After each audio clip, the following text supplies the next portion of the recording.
Today's experience was sent to us yesterday. It's concerning the wildfire of Los Angeles. God again visited a brother, one of the firefighters, and he returned with a shocking experience you need to hear, a message directly from God's throne. Kindly stay to the end to understand His will experience. My name is File. God showed me mercy, that's why as soon I could speak, I had to send this to all platform that will listen. I have sent this to over 42 other channels hoping that the world will see beyond what they see in Los Angeles. I saw shocking things, but what struck me most was God's message to everyone. As you listen, remain blessed. It started like any other day in the life of a firefighter. The alarm blared through the station, calling my team into action. January 2025 had been unkind to California, and Los Angeles was no stranger to wildfires, but this one felt different. When we were called, we assumed it would be a few hours' work, a blaze to contain, extinguish, and move on. Little did we know that this fire wasn't just a fire, it was a force. As I write this, Los Angeles lies in ruins, and the fire still burns.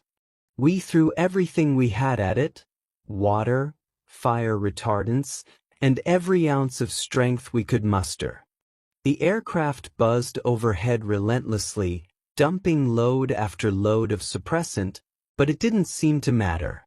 The flames roared back with a vengeance, as if mocking our efforts.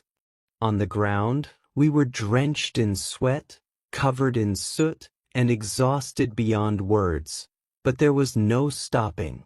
Every second counted. I remember one moment vividly.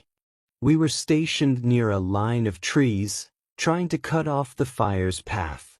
The heat was unbearable, like standing in an oven with no escape. My partner, Jake, was just a few feet away, shouting over the roar of the flames.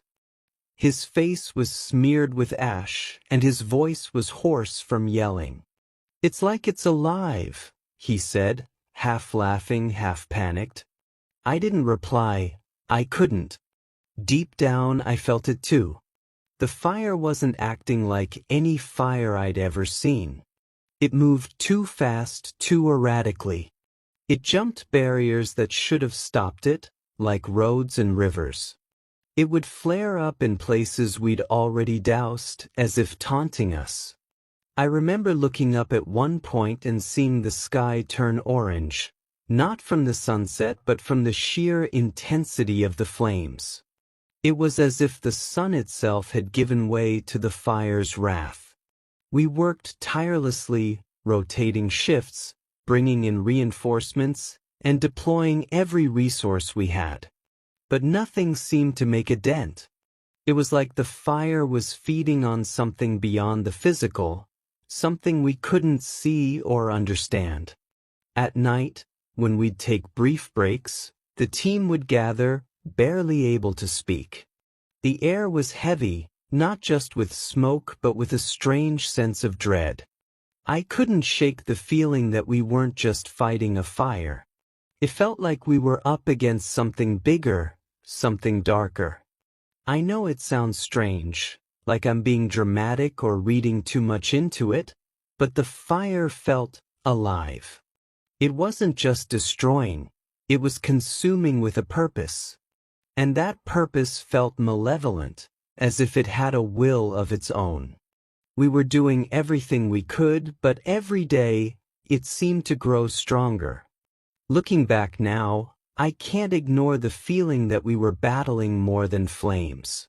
Something unseen, something relentless, was driving it forward.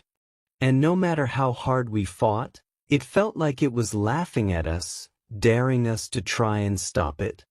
January 10th will stay with me forever. We were fighting to contain a critical section of the blaze. If it spread further, it could leap across natural barriers and devastate an even larger swath of land. The battle was fierce. The heat was unbearable. I began to feel my breathing faltering, my strength waning. At first, I thought it was just exhaustion. I pushed on, trying to hold the line. Then it hit me. My lungs rebelled and I collapsed to the ground. I lay there, coughing, gasping, and then silence. When I opened my eyes, I wasn't in the fire anymore. I was in a strange place, one that seemed neither here nor there. Around me I saw dark figures, demons. They stood at strategic points, unmoving but menacing. It was as if they were monitoring the fire, ensuring no one could stop it. They didn't speak, but their presence was suffocating. I found myself standing in a place that looked like a courtroom, though it was unlike any courtroom I had ever seen. The space was vast, almost endless, with no walls or ceiling, yet it felt enclosed. A strange light illuminated everything, not harsh but radiant, filling the place with a sense of gravity and reverence. Rows of figures were seated, their faces obscured, but their presence was commanding. At the center of it all stood two figures. One was radiant, clothed in a light so pure it was almost blinding. The other was dark and oppressive, its very form seeming to drain the warmth from the air. I couldn't hear what they were saying, but I understood their roles instinctively. The radiant being was an angel, representing Los Angeles, pleading for mercy. The dark figure was a demon, pressing accusations against the city. I stood frozen, trying to make sense of what was happening. The weight of the moment pressed down on me, not just physically but spiritually. Then, a voice spoke near me, not loud, but clear enough to cut through everything else. "The demon is claiming legal grounds," it said. "The sins of the people have opened the door for this destruction." I looked closer, and though I still couldn't hear their words, I could feel the arguments being made. The demon pointed to records, images of events, words spoken, actions taken. It was as if the collective choices of the people were laid bare for all to see. Mockery of God, laws and policies that defied His will, lives lived in deliberate rebellion, all of it was being used as evidence. The angel, on the other hand, stood firm, unwavering. Though I couldn't hear its plea, I felt its essence, a call for mercy, a reminder of God's grace. It stood on behalf of those who still believed, who still prayed, who still sought the Lord, even if they were few. The tension in the courtroom was palpable, like the air before a storm. I wanted to speak, to plead, to do something, but I couldn't move. I could only watch, feeling the weight of what was unfolding. In that moment, I understood something profound. This wasn't just about the fire. It was about choices, about consequences, about the spiritual reality that underpins the physical world. The fire was a symptom, but the cause went far deeper. The demon's argument was relentless, and I could sense its confidence. It believed it had the right to continue the destruction. But the angel's presence was a reminder of hope, of the power of mercy, and of a God who still hears the cries of His people. The scene changed in an instant. One moment, I was in the courtroom, surrounded by tension and unseen forces. The next, I was standing in a place of peace. The air felt different, pure, calm, alive. There was no fire, no smoke, no chaos. Just stillness. As I stood there, a figure began to approach. His presence was unlike anything I had ever felt. There was power in him, but it wasn't the kind that frightened, it comforted. His eyes held a depth of understanding and love that I couldn't put into words. I knew instantly who he was. It was Jesus. He stopped in front of me, his gaze piercing through every doubt and fear I carried. When he spoke, his voice wasn't loud, but it carried a weight that went straight to my soul. The fire started on a legal ground, he said. The sins of this city have given the enemy a foothold. I stood frozen, listening as he began to explain. First, he said, the city has mocked God. They've declared that they don't need him. They've spoken it with their words and shown it in their actions, turning away from the one who sustains them. His words hit hard. I could see it clearly, the arrogance, the pride of thinking that success and progress came from human effort alone, while ignoring the mercy that allowed it all to happen. Second, he continued, they have embraced lifestyles and policies that oppose my will. Immorality has been normalized. Laws have been made to silence truth, to keep my name and my ways out of public life. Images flashed in my mind. Decisions made, policies passed, celebrations of things that grieved his heart. I understood what he meant, and it was painful to see. Third, he said, my people, the church, have grown lukewarm. They've stopped calling on me with passion and sincerity. They've become distracted, choosing comfort over commitment. They've forgotten their power lies in prayer. I felt a deep sadness in his voice. It wasn't anger, it was heartbreak. He wasn't condemning, he was revealing. Because of these things, he said, the enemy has found legal grounds to bring destruction. But know this, I am a God of justice, and I am also a God of mercy. I couldn't speak. I couldn't even move. His words carried so much truth, and I felt them cutting through every part of me. Yet, even in the weight of it all, there was hope.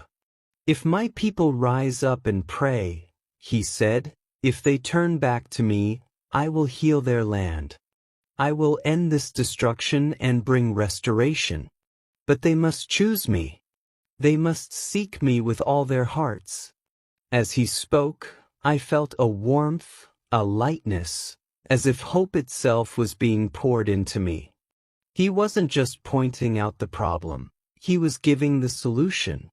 And it was so simple, yet so powerful, to turn back to him, God over everything else.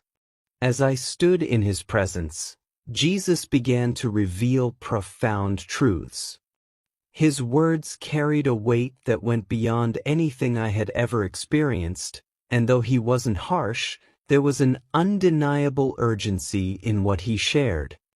He revealed to me that God's justice is perfect and unchanging.